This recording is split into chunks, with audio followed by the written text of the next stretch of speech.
Renungan Harian Katolik, Kamis, 7 November 2024. Menemukan pendosa. Para pemungut cukai dan orang-orang berdosa biasanya datang kepada Yesus untuk mendengarkan Dia. Maka bersungut-sungutlah orang-orang Farisi dan ahli-ahli Taurat, katanya, Ia menerima orang-orang berdosa dan makan bersama-sama dengan mereka. Lukas bab 15, ayat 1-2. Saudara-saudara, kalau kita membaca berbagai cerita dalam kitab suci, kita akan sampai pada kesadaran tentang Allah yang senantiasa mengasihi umat manusia dan menghendaki umatnya selamat. Allah tidak menghukum umatnya ketika mereka jatuh dalam dosa. Sebaliknya, Ia selalu mengampuni dan memberikan pertolongan ketika mereka bertobat dan kembali kepadanya.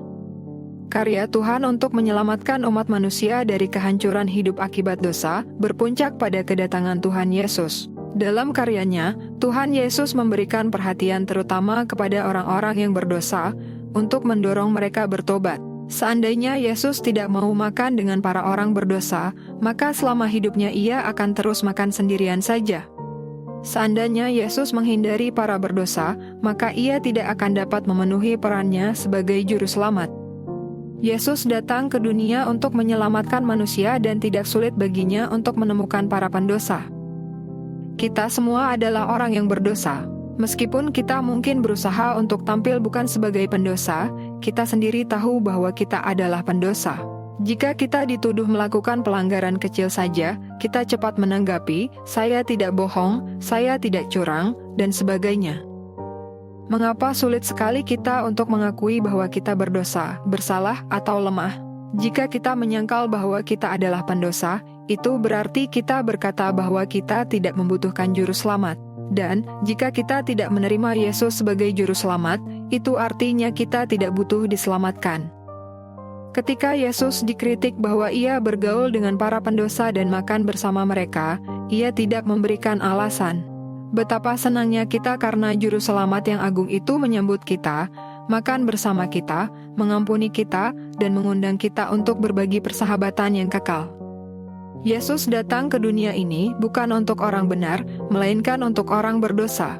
Lukas bab 5, ayat 32.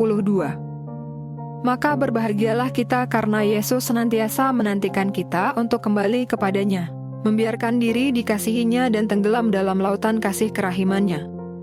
Banyak orang ketika menyadari bahwa dirinya sangat lemah dan berdosa, mereka semakin menjauhi Allah.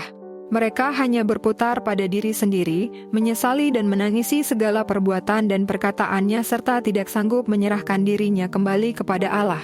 Seolah-olah Allah begitu jauh dan tidak mau menerima mereka. Dalam benak mereka yang ada hanyalah keluhan. Seolah-olah semua orang menghakimi dan tidak menyukai mereka.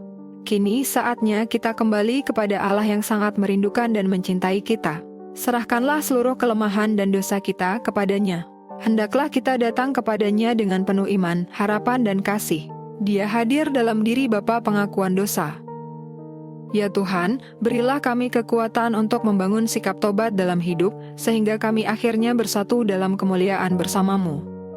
Selamat beraktivitas. Semoga semuanya lancar, sukses, serta selamat. Tuhan memberkati.